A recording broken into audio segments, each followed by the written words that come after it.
Shalom semuanya, selamat pagi. Ya, saudara, hari ini kita akan sama-sama belajar. Tema hari ini adalah face to face atau muka dengan muka. Ya, saudara. Ya. Saudara, saya percaya setiap orang percaya, ya, setiap kita ini perlu yang namanya perjumpaan pribadi dengan Tuhan, saudara. Karena tanpa perjumpaan pribadi itu, kita tidak akan pernah bisa mengenal Tuhan secara utuh. Ada pepatah yang mengatakan tak kenal maka tak sayang, benar ya saudara ya? Saudara nggak mungkin bisa mengenal seseorang walaupun kita mungkin ada di komunitas ini, ada di gereja ini gitu ya saudara ya. Tapi saudara nggak bisa mengenal satu dengan yang lain secara lebih baik tanpa kita ini suka ngobrol muka dengan muka. Benar nggak saudara? Kalau kita hanya mendengarkan dari orang lain, ya itu kita cuma tahu, oh misalnya siapa? Misalnya, oh Pak Heri, itu sukanya kopi, gitu kan ya. Itu cuman kedengerannya aja, oh suka kopi. Tapi saya tahu, karena saya sering ngobrol dengan Pak Heri, sesama pencinta kopi, saya tahu, oh Ko Heri ini senangnya bikin kopi hitam. Dia senang tuh yang namanya kopi dirasain, oh ada rasanya macam-macam. Dia lebih menikmati kopi hitam daripada cappuccino, saudara. Karena apa? Karena saya sering ngobrol dengan dia. Kalau orang yang cuma tahu Pak Heri suka kopi ya taunya cuma, oh ya semua macam kopi, mungkin kopi saset dia juga suka. Gak suka. Nah, saudara, kalau kita pengen kenal Tuhan kita lebih lagi, itu harus ada yang namanya perjumpaan pribadi. Karena tanpa perjumpaan pribadi ini, kita nggak akan pernah bisa mengenal hati Tuhan, dan kita tidak akan pernah bisa mengerti apa yang menjadi kerinduannya, saudara. Ya, waktu kemarin, saudara, sebelumnya saya baca dulu aja, saudara ya. Keluaran 33 ayat 11. Keluaran 33 ayat 11. Sebelumnya dong, bentar ya, saya cek.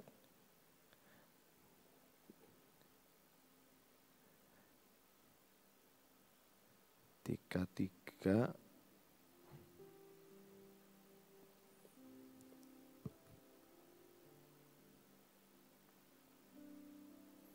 Dari ayat ke-7 saudara. Ayat 7 sampai 11. Ya.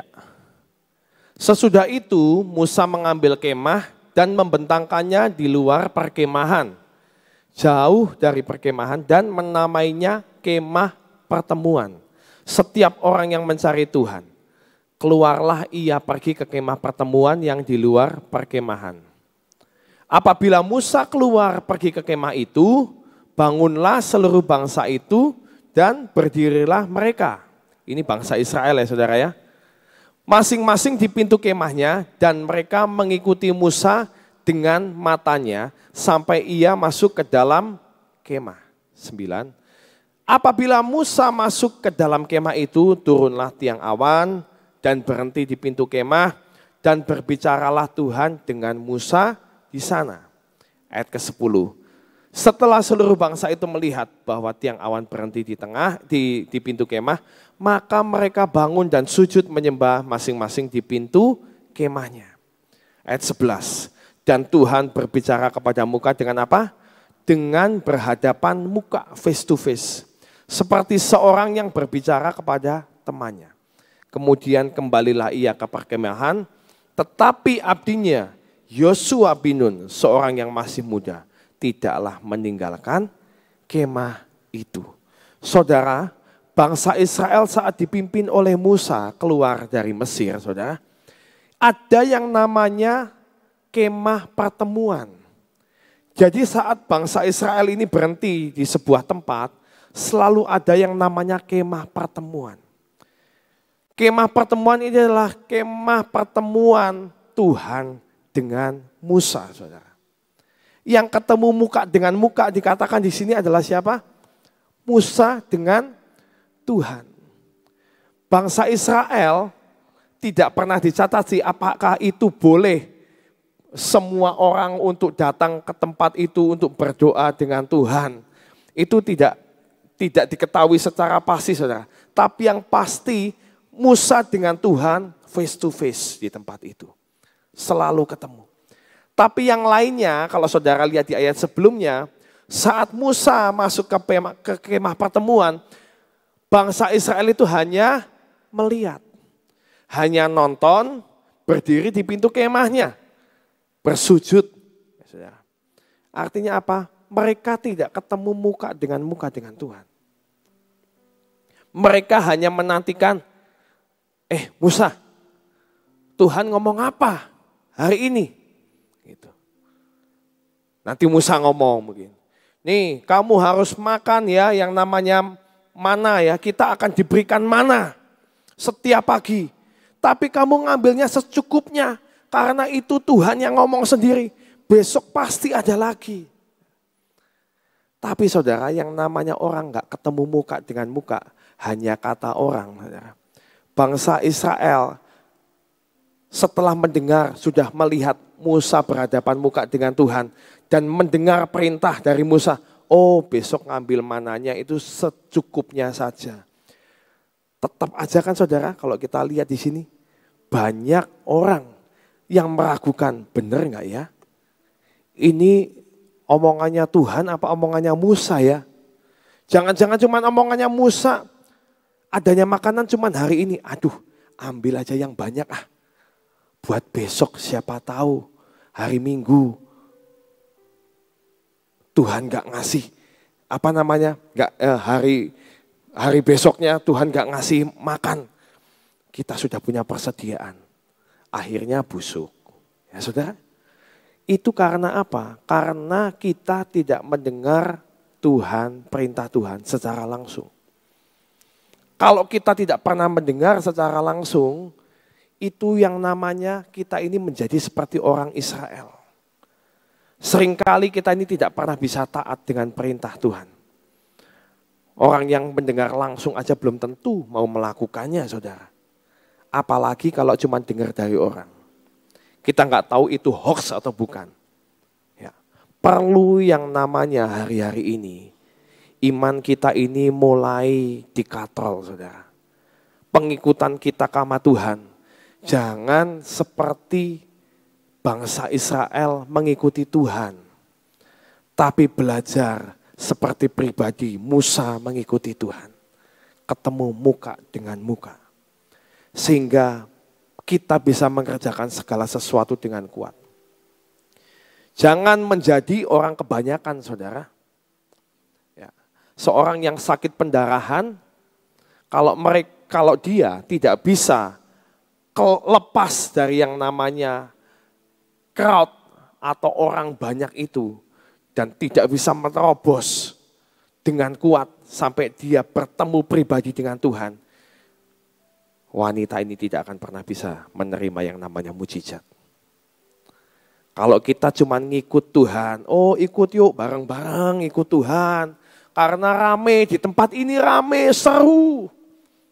Kalau ada ibadah 24 jam seru, rame. Saya cuma seneng rame-ramenya.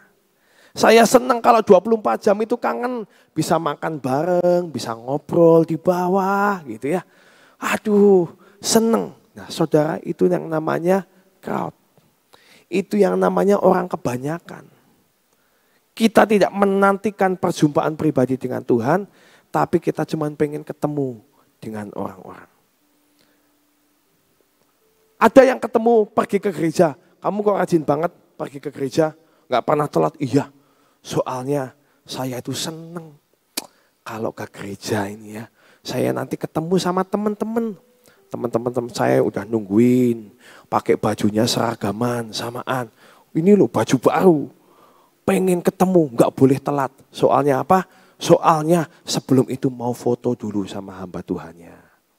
Soalnya sebelum kebaktian kita mau selfie-selfie dulu. Saudara, itu namanya crowd. Itu namanya orang kebanyakan. Pengikutan kita kepada Tuhan Enggak boleh seperti itu. Ayo kita mau upgrade. Saya juga belajar. Saya juga seringkali kalau datang ke tempat, kadang itu suka ada sesuatu yang di gereja gini tiba-tiba keinget. Aduh kerjaan ini belum selesai. Ibu Nani sering ngomong kan, ayo kalau ibadah handphone ditaruh. Itu ada benernya saudara. Soalnya kalau kita lagi buka, tiba-tiba klien ngubungin. Ini loh, ada masalah ini ada itu. Waduh jadi kepikiran saudara. Jadi kita nggak fokus sama khotbah, kita nggak fokus sama ibadah. Tapi kita kehilangan momen itu. 2 jam mungkin kita ada di tempat ini. Tapi badan kita nggak ada di tempat ini.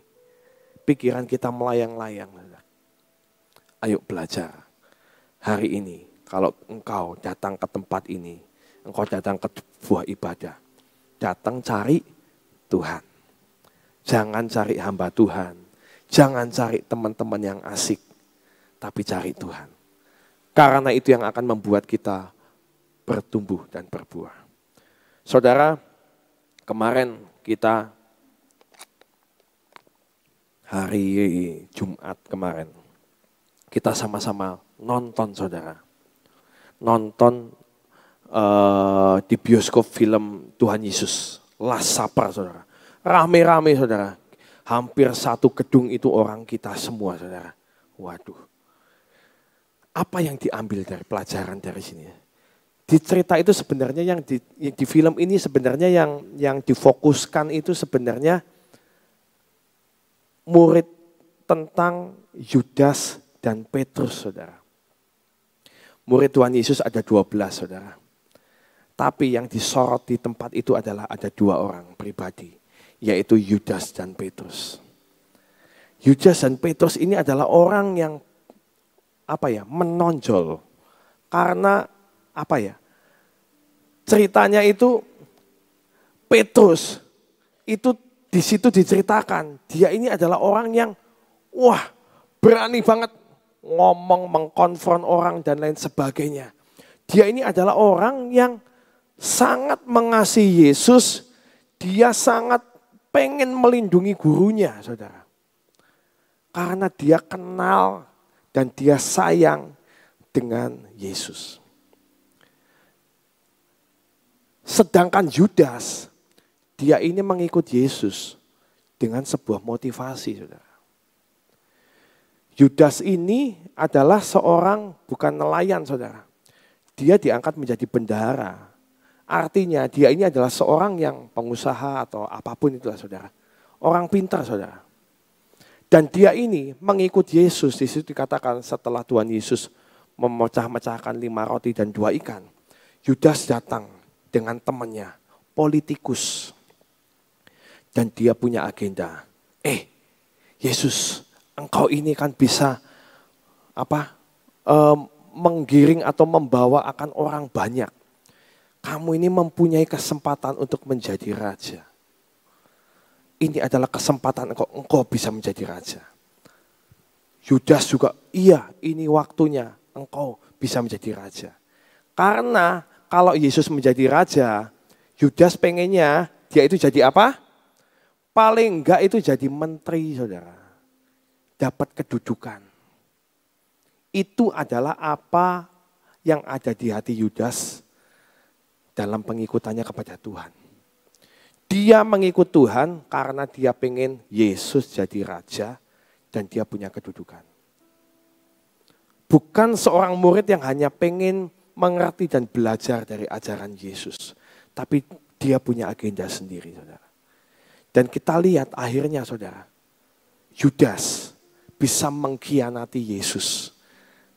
Karena apa? Di film itu diceritakan. Karena Kayafas waktu itu datang dan ngomong sama dia. Kamu itu mengharapkan apa dari dia? Kami akan menangkap Yesus. Kalau Yesus masuk penjara, kamu jadi apa? Di situ iblis masuk lewat pikirannya. Dan Yudas berpikir, wah iya ya, Yesus ini bakal ditangkap ini. Kalau Yesus ditangkap aku gak jadi apa-apa. Akhirnya dia memilih yang namanya keping perak itu untuk menjual Yesus. Sedangkan Petrus, dengan jatuh bangunnya dia, menyangkal Yesus dan lain sebagainya. Tapi Tuhan sayang kepada Petrus. Dan dia sampai ngomong kan di terakhir, Petrus, apakah engkau mengasihi aku? Ya Tuhan, gembalakanlah domba-dombaku, sampai 3 kali. Saya ini mikir apa yang membedakan ya, kenapa Petrus bisa seperti itu. Karena Petrus punya perjumpaan pribadi dengan Tuhan. Saudara ingat saat kapal murid-murid ini kena badai, saudara? Dan waktu itu Tuhan Yesus tidak ada di dalam kapal. Dan Petrus dan murid-muridnya melihat ada Yesus berdiri di atas danau di tengah badai. Dan Petrus ngomong apa? Tuhan, apakah itu kamu? Ya, ini aku. Kalau benar itu kamu, aku mau jalan ngambilin. Kamu jalan aja. Dan Petrus mengalami yang namanya perjumpaan pribadi dengan Tuhan. Dia ini merasakan sendiri saat Tuhan berkata seperti itu, dia bisa berjalan di atas air, saudara. Pengalaman pribadi dengan Tuhan, itu yang membuat dia kuat. Dan dia percaya kepada Tuhan. Pak Yusak sering ngomong kan saudara, ikut Tuhan, jangan gandeng-gandengan. Masuk ke surga, tidak gandeng-gandengan. Dulu kan ngomongnya, Alkitab, Pak Yusuf ngomong, Tuhan aku mau mengalami. Ya kan? Sampai Pak Yusak ini, Engkong Yusak ini boleh mengalami setiap firman. Setiap firman ini hidup. Punya pengalaman pribadi dengan Tuhan. Walaupun itu ngeri-ngeri sedep, saudara yang diomong saudara. Tapi itu membuat imannya itu kuat. Dan kalau kita lihat ceritanya Pak Yusak, dia kalau udah dapat firman Tuhan, percayanya penuh pasrah bongkoan, saudara. Waktu disuruh nyari rumah, cuman ngikuti perintah Tuhan. Ayo kamu pokoknya hari ini cari kontrakan. Ke kiri, ke kanan, ikutin aja. Saudara. Dan kita melihat buah yang manis dalam setiap pengikutannya. Enggak cuman itu loh saudara, setiap kalau makan nih, saya itu pernah kadang suka takut ya, Pak Yusak ini udah berumur tapi doyanannya duren saudara. Kalau makan duren itu tak tanyain, Engkong kok berani makan duren banyak? Boleh sama Tuhan kok. Dia ini ternyata sebelum makan sesuatu tanya Tuhan boleh enggak makan. Dan Pak Yusak kalau dibukain durian, ya dia mau makan ya saudara, makannya cepet banget. Loh, kenapa makannya cepet? Kok enggak dinikmati satu demi satu? Kalau kita makan durian kan satu dinikmati saudara. Kenapa saudara? Ayo tahu enggak? Kenapa makannya cepet saudara? Sebelum Tuhannya ngomong stop. Waduh. Sebelum Tuhannya ngomong stop, saudara. Ketaatannya sampai seperti itu. Karena apa? Dia punya pengalaman pribadi dengan Tuhan. Saudara juga mungkin pernah dengar kan? Waktu di tengah kemacetan, dia nyetir mobil, macet Tuhan.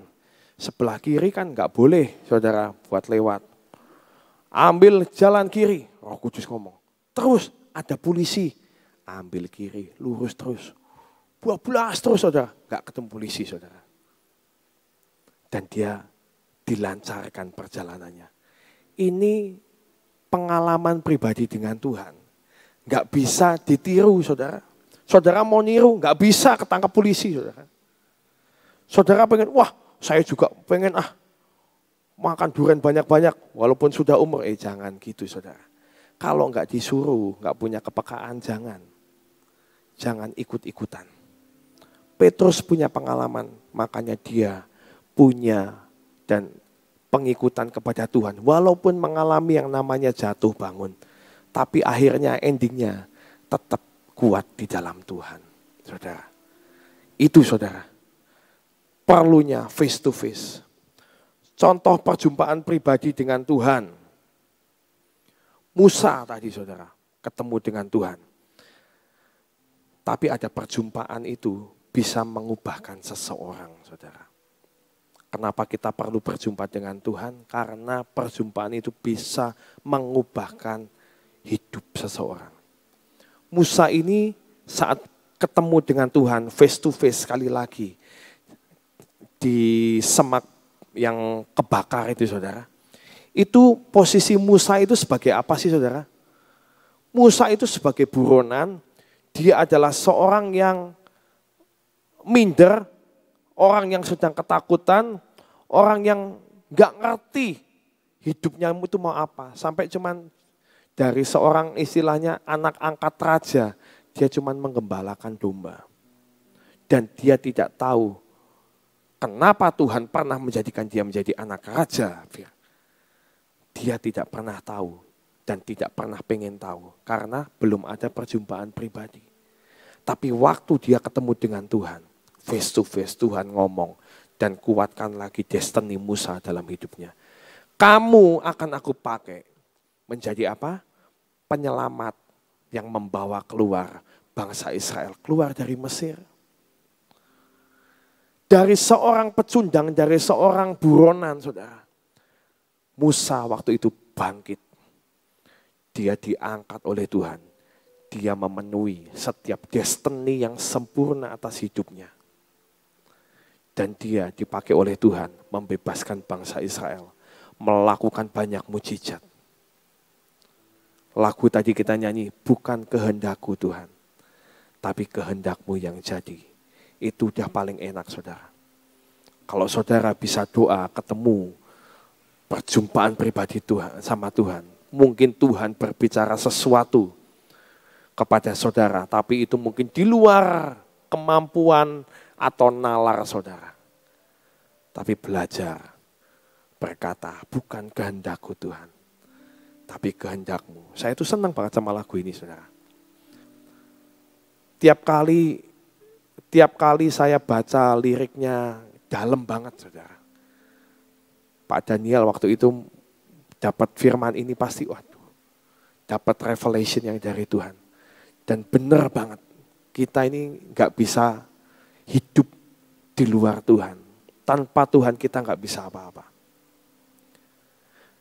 Saya kalau kilas balik saudara, saya ini orang yang tumbuh di anak, saya pernah cerita di sini, anak yang sangat minder saudara. Saya ini gak berani ketemu sama orang. Kalau dulu waktu kecil ada tamu, sayanya ngumpet di kamar. Gak pernah berani dan ya saya lebih nyaman sendiri aja gitu. Daripada, ada kan orang yang seneng ngobrol sama orang kayak Sofi gitu kan. Ketemu sama orang, gak pengen ngobrol aja jadi ngobrol saudara. Kalau saya bukan orang yang seperti itu, saya itu lebih orang itu introvert saudara. Kalau nggak disuruh ke depan, ya kalau bisa jangan ke depan gitu tuh. Pengennya tuh duduk di sana, dengerin orang ngomong gitu. Tapi sejalan dengan waktu gitu. Tuhan bawa sampai saat ini, saya boleh ada di tempat ini. Ini saya ngerasain, aduh kok rasanya nggak mungkin ya. Saya tuh dulu tuh benar-benar aduh. Ya sampai saat ini kalau disuruh sini, kalau ada orang lain yang gantiin, saya lebih seneng orang lain gantiin. Tanya aja sama Ibu Nani. Kalau ada yang gantiin, ayo gantiin saya.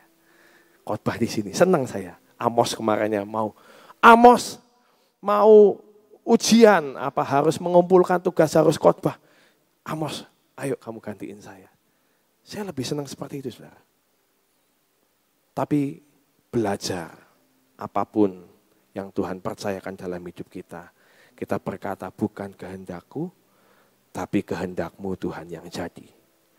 Karena saya percaya perubahan itu akan membuat kita ini menjadi pribadi yang semakin Tuhan suka lah. Ya, mungkin hari-hari ini kita masih hidup dalam dosa, kita masih hidup dalam kelemahan kita. Tapi biar perjumpaan pribadi dengan Tuhan itu boleh mengubahkan setiap hidup kita. Amin saudara. Mungkin saudara di tempat ini masih punya kelemahan banyak. Saya ini masih ngerokok misalnya ya saudara ya. Saya ini masih ngerokok. Ayo belajar lepaskan. Kalau kita tinggal di dalam Tuhan, harusnya itu semua yang Tuhan gak suka itu dipotong dalam hidup kita.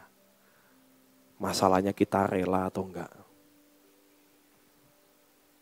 Harus ada perubahan saat kita berjumpa dengan Tuhan. Seperti Musa, dari seorang buron, dia boleh diangkat Tuhan menjadi penyelamat bangsa Israel. Kita perlu yang namanya perjumpaan pribadi dengan Tuhan, saudara. Bagaimana kita bisa mengalami perjumpaan pribadi dengan Tuhan? Salah satunya seperti yang kemarin dikatakan oleh Pastor James Kawiso. Dengan apa? Berdoa dan berpuasa, saudara. Makanya orang kan banyak kan saudara kalau mengalami masalah, pengen terobosan, doa dan puasa. Kemarin Pastor James Kawiso berkata, saya ini pernah puasa berapa dia? 60 hari atau berapa? Waduh, cuman minum saudara sampai katanya sampai seperti tengkorak. Tapi dia mengalami yang namanya perjumpaan pribadi dengan Tuhan. Itu yang memberikan kekuatan. Sampai dia kemarin cerita yang rela diutus saat hamba-hamba Tuhan yang lain gak mau. Dia rela diutus. Setelah diutus ternyata uangnya kurang. Dia ngomong kan, kasih persembahan kepada jemaat. Lupa, lah itu uang untuk pulang. Tapi dia gak mengeluh, ya udahlah jalan kaki aja. Jalan kaki. Sampai akhirnya Tuhan bawa dia mengalami yang namanya dibawa, istilahnya apa itu, dipindahkan. Saat ada mobil lewat, ada cahaya yang lewat, dia melangkah, dia sudah sampai rumahnya. Itu membuat kekuatan demi kekuatan dalam pelayanannya, saudara. Kita juga, saudara, sebagai orang Kristen, jangan jadi Kristen kebanyakan, tapi kita mulai masuk, kita mulai mengenal Tuhan secara pribadi, karena itu yang membawa kekuatan untuk setiap kita. Amin. Tuhan Yesus memberkati. Saudara, face to face itu berhadapan muka begini ya. Jadi itu apa yang kamu rindukan itu pasti Tuhan akan mendengar ya. Kemarin waktu di ICE, tolong kurang bagus. Kemarin waktu di ICE itu ada seorang mama sama anak ya.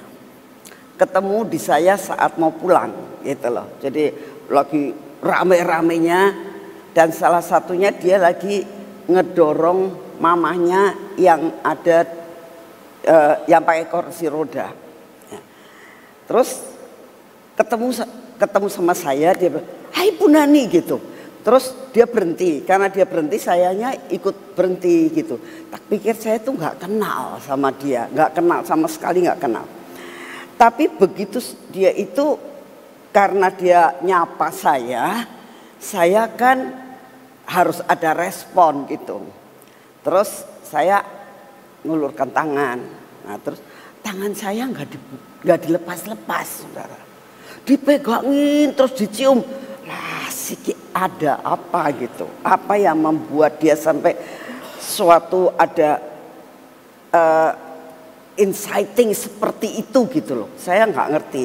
Ternyata dia ngomong, "Bu Nani, saya itu sudah lama sekali," dia bilang, "berdoa.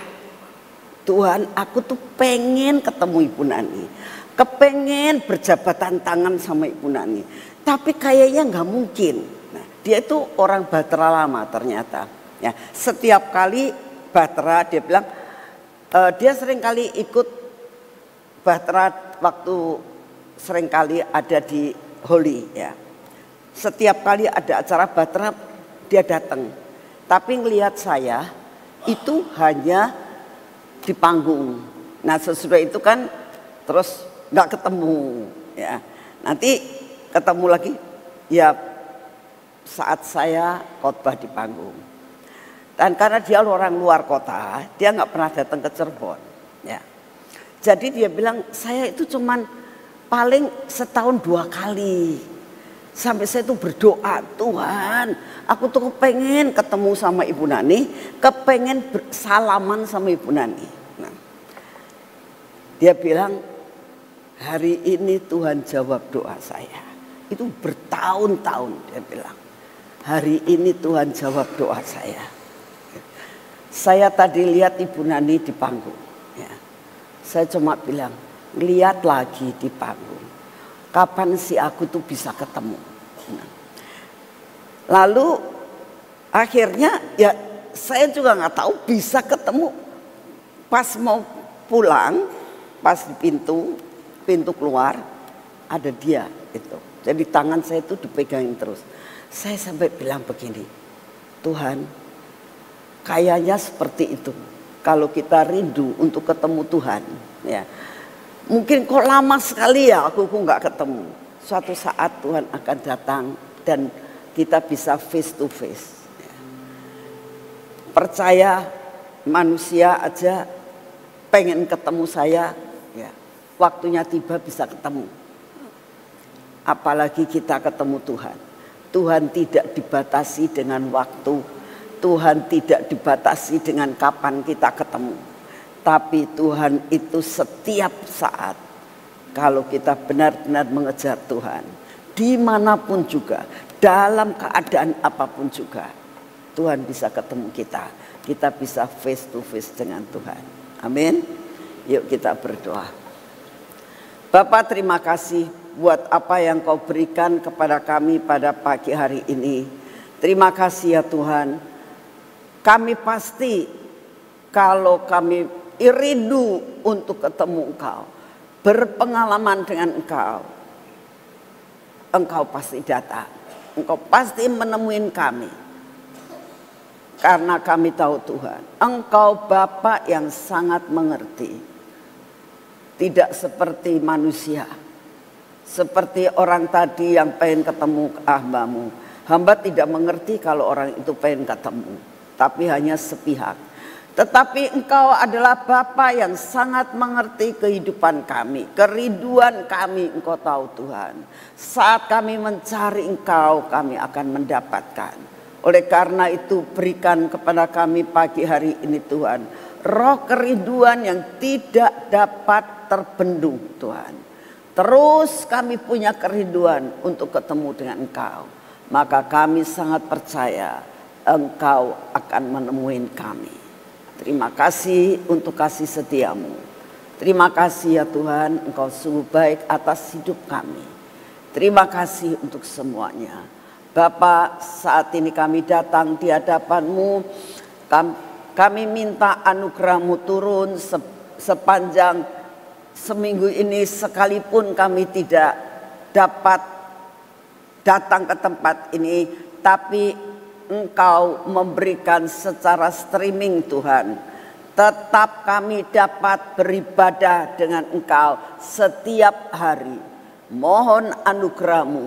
Engkau tetap membuat kami on fire untuk masuk dalam pujian penyembahan setiap pagi. Mendengar firman-Mu setiap pagi. Terima kasih untuk semuanya Bapak.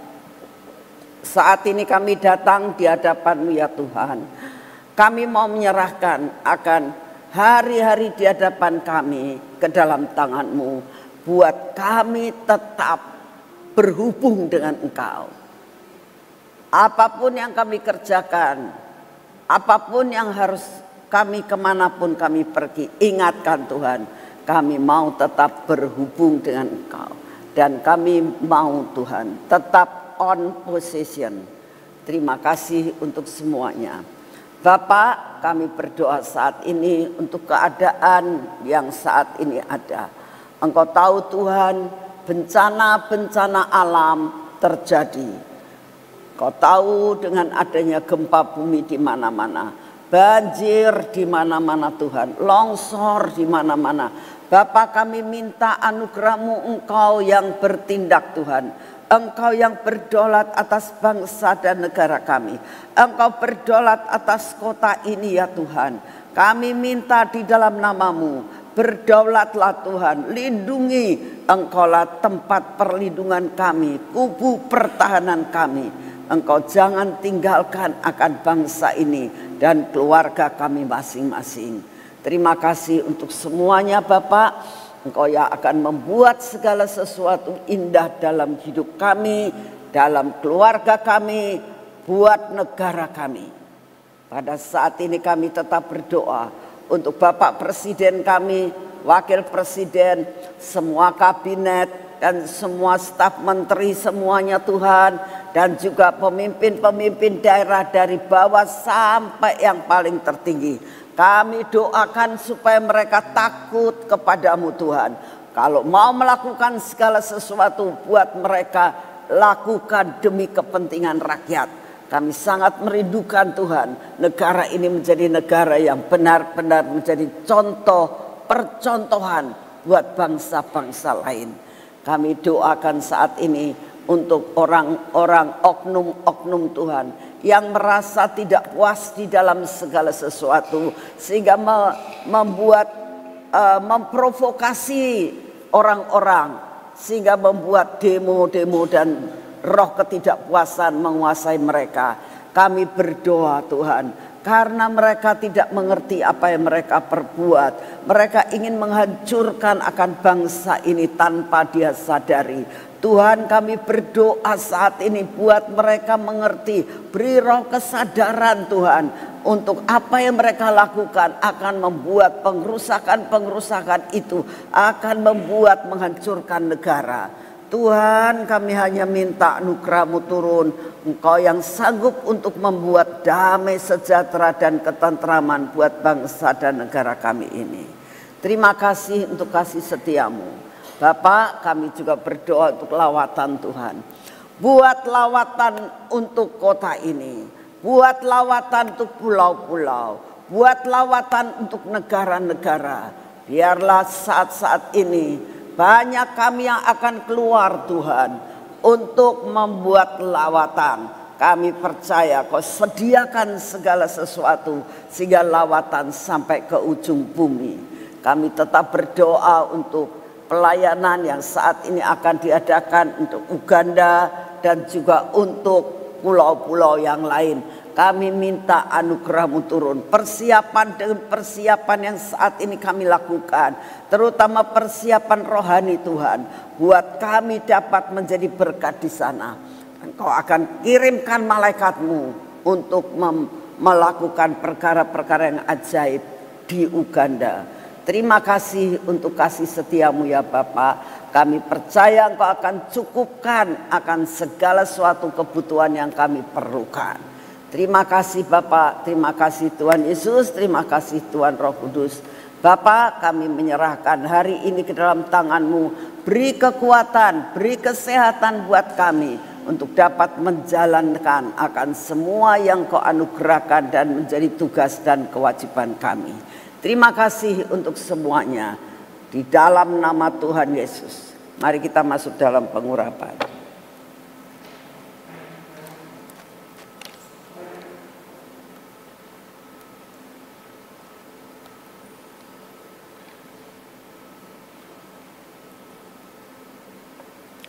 Dalam nama Tuhan Yesus. Kami bersyukur kepadamu mempunyai Bapa seperti Engkau. Mata kami selalu Kau celikan dengan perkara-perkara yang keajaiban yang Kau berikan. Sehingga pada saat ini Tuhan, kami merasakan dan boleh menikmati dan boleh melihat keajaiban-Mu yang terjadi. Sesuatu hal yang tidak mungkin menjadi mungkin dan kami boleh merasakan keharuman daripada minyak ini. Kemujizatan yang terjadi, supranatural yang ada. Tuhan, biarlah ini memasuki seluruh hidup kami. Biarlah jalan pikiran kami Kau ubahkan Tuhan, menjadi jalan pikiran yang berasal daripada-Mu. Kau kuasai seluruh hidup kami untuk masuk di dalam supranatural. Mata kami Tuhan, telinga kami juga Tuhan, bibir mulut kami Tuhan dan hati kami. Buat hidup kami seluruhnya hidup dalam supranatural. Engkau akan menghancurkan semua yang tidak baik yang ada dalam hidup kami Tuhan. Roh ketidaktaatan, roh keraguan-raguan, Engkau hancurkan dalam hidup kami. Engkau berkati tangan kami untuk kami boleh melakukan segala pekerjaan kami hari ini. Engkau berkati kaki kami supaya kaki kami berjalan pada jalan yang sudah Engkau tentukan. Hari ini kami persembahkan kepadamu. Lakukan seperti yang Engkau mau. Tangan kami layakan untuk menerima berkat, untuk menerima janji, untuk menerima semua yang Kau jatahkan untuk kami hari ini. Di dalam nama Tuhan Yesus. Amin. Selamat pagi, Tuhan memberkati saudara semuanya.